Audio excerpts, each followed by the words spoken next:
Vetë takimi sotshëm, vizita e zotit Rama për mua dëshmon mungesën e koordinimit thelbësor, që do duhej me qenë midis kryeministrit Kosovës dhe presidentës Kosovës. Për shembull, nëse e morëm, zoti Kurti është rreshtuar në njëjtin paradi, e ka mbështet aksionin në Venezuelë. E ka vendos ambasadën në Jeruzalem. Apo? Kush? Qeveria Kurti. Po, absolutisht. Tel Aviv. Jeruzalem. Jeruzalem, po. Në Jeruzalem, po. Po, 2. 3.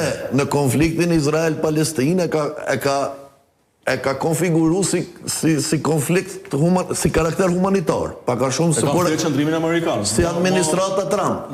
Pra, përsëri është në rrugë me zotin Trump. Unë e mendoj që dallimi është me Vjosa Osmani. Apo kupton? Unë nuk po shoh shumë e tash. Këtu është problemi, sepse unë mendoj që sot logjika do ta donte që me bu, do me dhënë fushat për zonjën Osmani kryeministri i Kosovës, jo kryeministri i Shqipërisë. Vetë fakti që kryeministri zoti Rama bën fushat për zonjën Osmani, e nuk bën Albin Kurti për zonjën Osmani, kjo flet faktikisht që këtu është problemi, këtu që kjo betejë politike që është u zhvillua aktualisht. Edhe për mua, mungesa e qëndrimit të zotit Kurti, mungesa e kandidatit që ju po e thoni, për mua është qëndrim. Tash është e vërtet që mujtish me thonë që po është minor apo nuk është i pjekur, po vetë fakti që nuk po merr qëndrim zoti Kurti nuk po qet kandidat.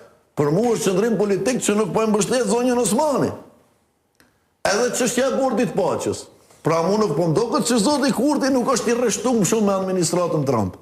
Por këto çështja është që mos ka paralelizma. Mos po dëraj me në shkru. Apo kupton, sepse këto e kemi situatën që që unë me gjitha ato mendoj që është e rëndësishme me pas kuptu zoti Kurti, e ka ditë për hyrjen e zonjës Osmanit, sepse ka edhe një lajm që hyrjen e zonjës Osmanit te bordi paqes e ka mundësu zoti Rama, për shembull. Tash unë s'po them që është i vërtetë. Por nëse kjo është e vërtetë, e nëse s'ka ndodhur me dijen e kryeministrit, atëre kjo flet pak a shumë që ne nuk mund të presim të kemi koordinim më të mirë në politikën e jashtme të Kosovës pa zgjidhur çështjen e presidentit. Pra në situatën aktuale në marrëdhëniet që po duken që i ka zonja Osmanit me zotin Kurti, gati sot është e pamundshme mund të kemi një lloj koordinimi për cilin po flitni ju. Po kjo është çështje ditash tash. Ja është.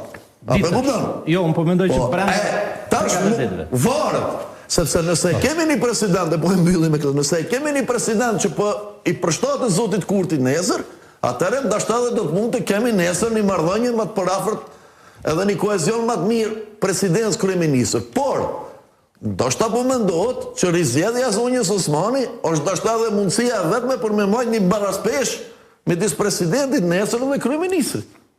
Ndoshta zonja Osmani sot e po mundohet ndoshta edhe zoti Rama dhe të tjerët me thonë, edhe opozitës me thonë që shikoni, nëse e doni një president sot, i cili nuk është komplet me vijen edhe i kontrollueshëm nga kryeministri, ajo është Vjosa Osmani, ajo.